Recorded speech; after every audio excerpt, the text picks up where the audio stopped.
Day 20, multi-step tool calls and tracing. Day 20 is where AWS stops testing whether you can design agents and starts testing whether you can debug them in the real world, because a system you can't see inside is a system you can't trust, fix, or ship. Imagine this. A country runs an AI power grid operator agent. Its job is to detect outages, identify affected regions, check safety rules, dispatch repair crews, and notify authorities. This is not one API call. It's a chain of decisions and actions. One night, something goes wrong. The agent dispatches the wrong crew. It repeats the same API call. It takes 45 seconds to respond. Management asks one question: why did the agent do that? And suddenly you realize something terrifying.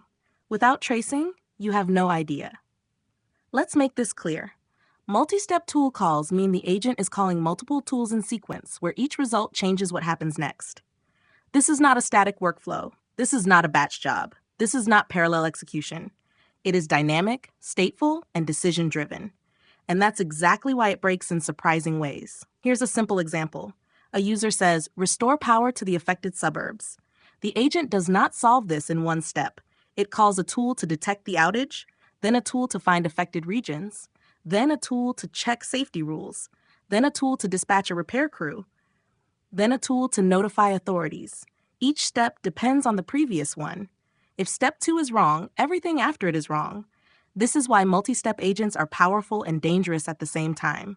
Now lock this loop into your head. A goal comes in. The planner decides the next step. A tool is called. The tool returns structured output. The agent observes the result. Memory is updated. Then the planner decides again. Agents loop. They don't run once and stop. If you understand that loop, you understand why tracing is mandatory. Here's the brutal truth AWS wants you to internalize. If something goes wrong, you must be able to answer which tool was called, with what input, in what order, how long did each step take, which step failed, did the agent retry, did it loop? If you can't answer those questions, the system is unownable. AWS exams quietly reward engineers who think this way. So what does tracing mean in AWS terms? Tracing means end-to-end visibility across the entire agent flow. You can see LLM decisions, tool calls, Lambda executions, retries, timeouts, and failures. Tracing lets you reconstruct exactly what the agent did and why it did it. In AWS, this is built from 3 pillars. CloudWatch logs capture tool inputs, outputs, and errors. AWS X-Ray gives you distributed traces showing latency and dependencies across steps. And structured logging ties everything together using trace IDs and correlation IDs. These are not optional in production, and they are absolutely exam-friendly answers. Here's what AWS expects you to log for each tool call. You log a trace ID so steps can be linked, you log the step number, you log the tool name, you log the input parameters, you log the output status, you log latency in milliseconds, and you log error codes if anything fails. With that, you can debug, replay, audit, and even analyze cost. Without it, you are guessing. Let's talk about the failures AWS loves to test. First, infinite loops. The symptom is simple. The same tool keeps getting called.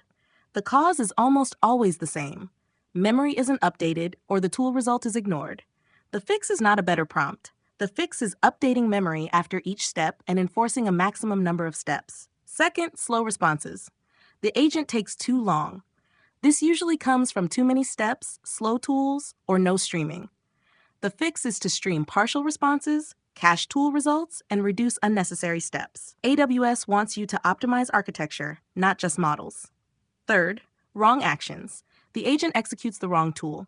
This happens when tool schemas are unclear, tool names are ambiguous, or the planner lacks facts. The fix is improving tool descriptions, adding RAG before planning, and validating tool outputs.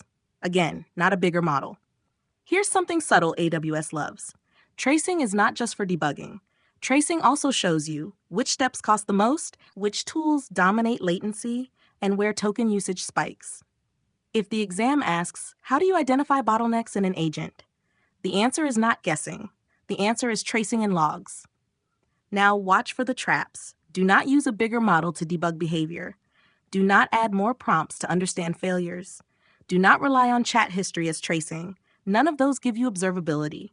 Only structured logs and distributed tracing do. Here is the one sentence to memorize. Multi-step agents must be traceable or they are unfixable. Say that once, and day 20 sticks. Final self-test. An agent calls several tools dynamically and sometimes fails in production. How do you determine where it failed? Add structured logging and distributed tracing using CloudWatch and X-Ray. That's day 20 mastered.